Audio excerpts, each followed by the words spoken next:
Hello, I'm Mark Baer. You're watching the YourTown television show. It's a new season. I have a new set by Paul Sapel, the artwork behind us.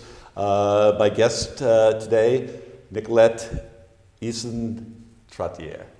I met Nicolette through Paul, actually, and you were involved in the art world in New York and on the highest levels of the art world. Yep. You've moved back here. Correct. You're involved as a realtor, and it's not as strange as a transition as it seems. So let's start to talk about a little bit about your background in New York, and then we'll get to what you're doing here. Sure. Well, first of all, thank you very much for having me. It's a pleasure to be here to chat with you a little more today.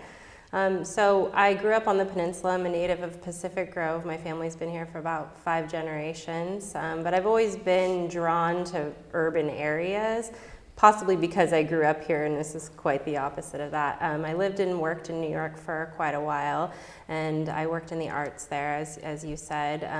And while I was there, I really had the opportunity to work for a few different phenomenal organizations. The first was I got my master's degree from Christie's Education, which is part of the auction house Christie's that some people may be more familiar with. And I learned how to value art, understand the art market, learn how to appraise art and art history. And from there, I went on to work for a couple of contemporary art galleries in New York City. The first of those being the Pace Galleries. Specifically, I worked in their photography division called Pace McGill. And I've always been a bit of a photo geek. Photography was kind of my first love in the arts. So that was a real joy for me because I got to work with some of the greatest photographers of our time, people like Robert Frank, Irving Penn, at the time Richard Avedon, William Christenberry, the list goes on. So that was a real joy. And I kind of cut my teeth in the New York art world, let's say, in that position. And then from there, I was able to go on to David Zwirner Gallery, which at the time was just beginning to be recognized as one of the top, if not the top gallery in the world. And today they are one of the largest and most renowned in the world and represent a number of world-renowned contemporary artists. And while I was there, I managed their fair program, the art fair program. And for those who aren't as familiar with what art fairs are, they are essentially like trade shows for art galleries. They happen in cities all over the world. And this is a fairly, I'd say, the last decade. It's definitely become one of the staples for galleries. You know, Yes. if you're going to have a gallery now, you have to participate in art fairs. And I think, like many other industries, it's really a reflection of the global society we live in now, and that all trade and economy is interconnected. So you have to kind of go to where your clients are. So even though you might have a brick and mortar gallery in Los Angeles or New York City, you're traveling all over the world and you're having shows in Shanghai and Rio de Janeiro, Mexico City, London, Paris, you name it. There's really not a city where there's not a fair. And so I manage that whole program of fairs for David Zwirner Gallery. And that would be basically shipping artwork all over the globe, building a temporary small art gallery, putting up walls, closets, floors, lighting, installing the artwork for 3 to 4 days. Patrons come, they view the art, they purchase art, pack it all back up again and send it on to its next place. And in that was really a great experience for me because I got to learn how to juggle so many things at once, you know, especially for my position. Even though I was located in New York, 90% of the people that I worked with were in other countries. So I was dealing with cultural differences, language barriers, time zones, and it really allowed me to be excellent at multitasking. Yeah. And how did so you go into this, you come out of Christie's, you come out of the education, and you had, you learned both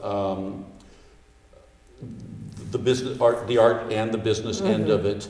But working in the gallery situation and being at the top level, how did your eye develop? Could you tell that you were getting sharper over time? Absolutely, because I spent so much time every day, whether it be looking at the actual artworks, you know, in closed door meetings going through our roster of artists, figuring out which works were available for us to take and which works were best for this specific audience. The clients in Asia, they're interested in these works, the clients in Latin America, or it's just, you know, the joy of being able to work at a gallery or museum or something like that. When you're walking from point A to point B, when I'm going from my desk down to the kitchen, I'm passing by in the hallways some of the most amazing artworks of our time, and I'm getting to see those. I'm getting to go to the artist studios. I'm getting to work with the artists and talk to them about their work, and just that constant daily exposure. And again, your passion was modernism, postmodernism, and contemporary. Into contemporary, yeah. I mostly worked with contemporary artists for the bulk of my career. So you come back, and we were talking, and now you're a realtor, and who are you with? So I work with David Ling Real Estate is a brokerage I'm with, and I work specifically with Debbie Beck, who's a top realtor on the Monterey Peninsula. And so what we were discussing before we started rolling cameras is it's not it's a transition that makes sense, that your skill set, because looking at houses here, you're really, it's such a high-end investment, and many of the houses that you're looking at really are pieces of art. Absolutely, absolutely. So you're bringing your detailed eye, and again, one of the things we talked about is the necessary. It's very hard for someone who's looked at a lot of houses. It's very hard, even though you think you have great imagination. It's very hard to imagine in that space what can be, and so part of your expertise is staging, so the theatrics of this. Yes, and absolutely. And you know, it might not have seemed like a obvious transition to go from living in New York City and working in the contemporary art world to coming back to the Monterey Peninsula and living and working here as a realtor. What's the correlation between those things? But I really found that while coming back here, I knew that the job that I was doing in New York wouldn't directly be translated here, but the skills and the experiences that I had could absolutely be applied to an industry here, and real estate really was a natural choice, I think, because of the things you mentioned. You know, most people, like a lot of folks who purchase art, it's not something that you do every day. You're only making a purchase every, 5 to 10 years for a home. You haven't done it for a while. You really need someone to guide you through the process. And working in the logistics and the arts, managing all of those things, it's a complicated process. It's so detail-oriented. So detailed. So many steps, so many deadlines, so many things that you can't miss. And one of the most important things is communication. Communicating all the way through the process. Whether you're putting up an exhibition of artists, if you fail a critical point of communication, a certain law about importing and exporting an artwork that you fail to communicate or have the right documentation, that can mean that the artwork's not going to show up. That great piece that you have for your center wall isn't going to be there. And if you fail to communicate with your client's lenders or the agent on the other side, disclosures, regulations, things, missing those timelines in the escrow, it can mean that a deal doesn't come through. So it's staying on top of that and thoroughly communicating with all of the parties involved. That's really valuable. I must say, in a large urban skills and smaller area skills like here, but we're a resort. A bunch of, a lot of it's out of town. It's a lot of second house. It's you're dealing, your fellow realtors in my experience, have generally been really, really good. It's the competition. In other words, you're not stepping into small town competition when you become this. It's a highly competitive field, but again, I think one of the things that I always say about New York is a lot of the cliches are true, right? The song, if you can make it there, you can make it anywhere. You really have to want to live there every day because it is so challenging. It's a city of people who are at the top of their game. Everybody's hungry. Everybody wants something. Everybody's type A, overachiever. They've done all their homework. They've done everything they need to do to get to the place where they are.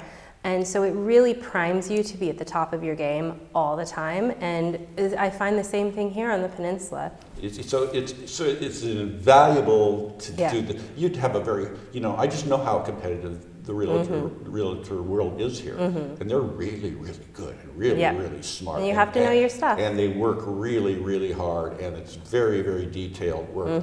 And you probably had to go to New York to get that edge, to do it here. Absolutely. So you're also, so that's part of your life. You're also brought back from your experience. You're involved with the Arts Council here. Let's start Correct. with that. Yeah, so when I came back to the peninsula a couple of years ago, I knew that my day-to-day job wouldn't be working the arts, so to speak, like it was in New York.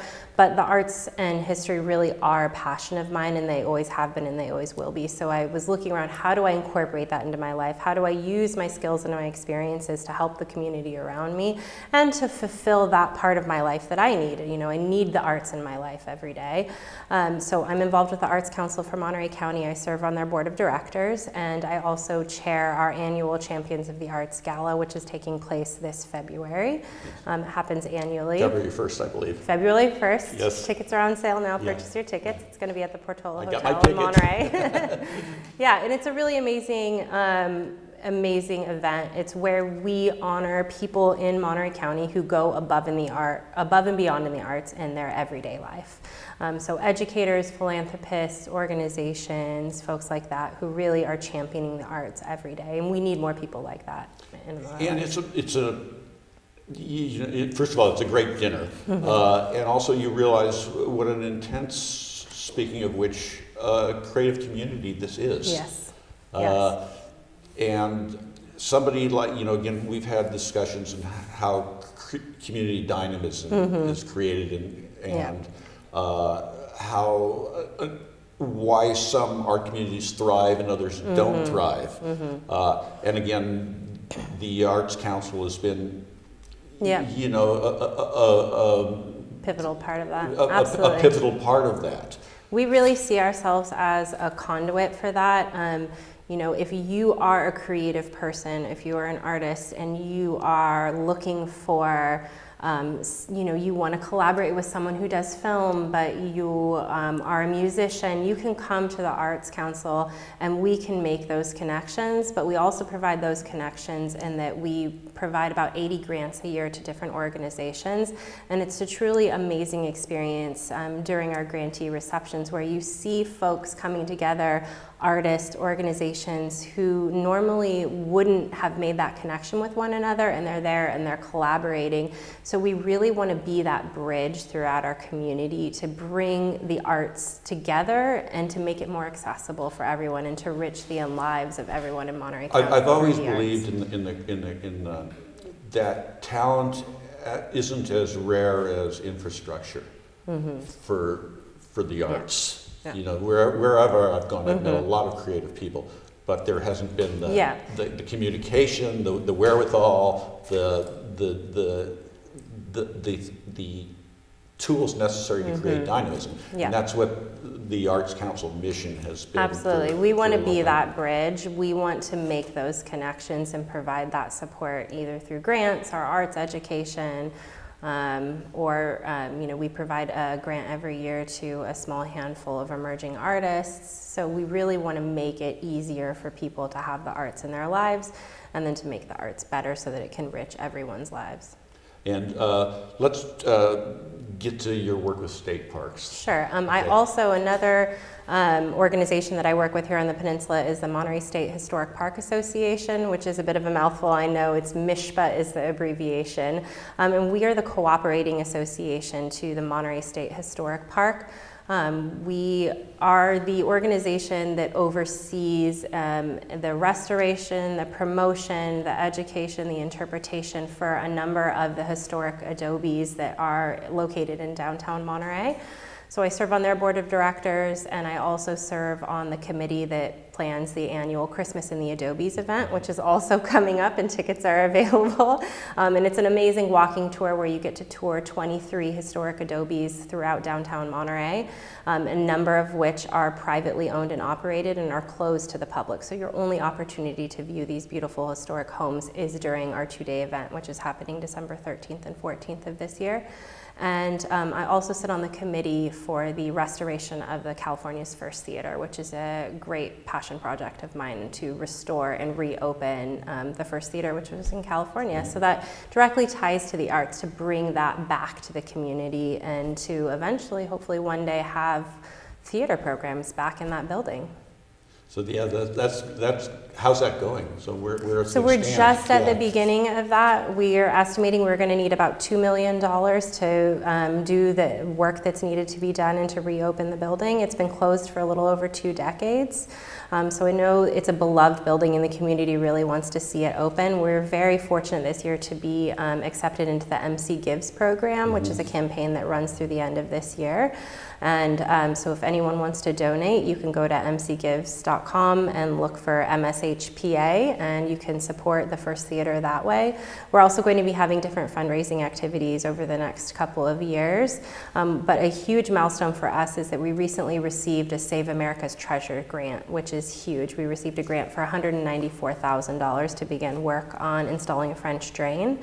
And we're one of only 3 organizations in California that received that grant through the national parks. And I just want to use this time to do a little shout out to Michael Green, who you told me had just retired. Michael Green, who was there for how many last years? Year. Yeah, a number of years, and a really wealth of knowledge, and absolutely an expert on California's First Theater. So a great historian, absolutely, and great guy. Great guy. So I had no idea he retired. He retired last year. Yeah, Lisa Bradford is now stepped into his shoes and oversees the Monterey State Historic Park, and also tremendous to have her on board and kind of leading us through all of the various projects and things that we're going through right now.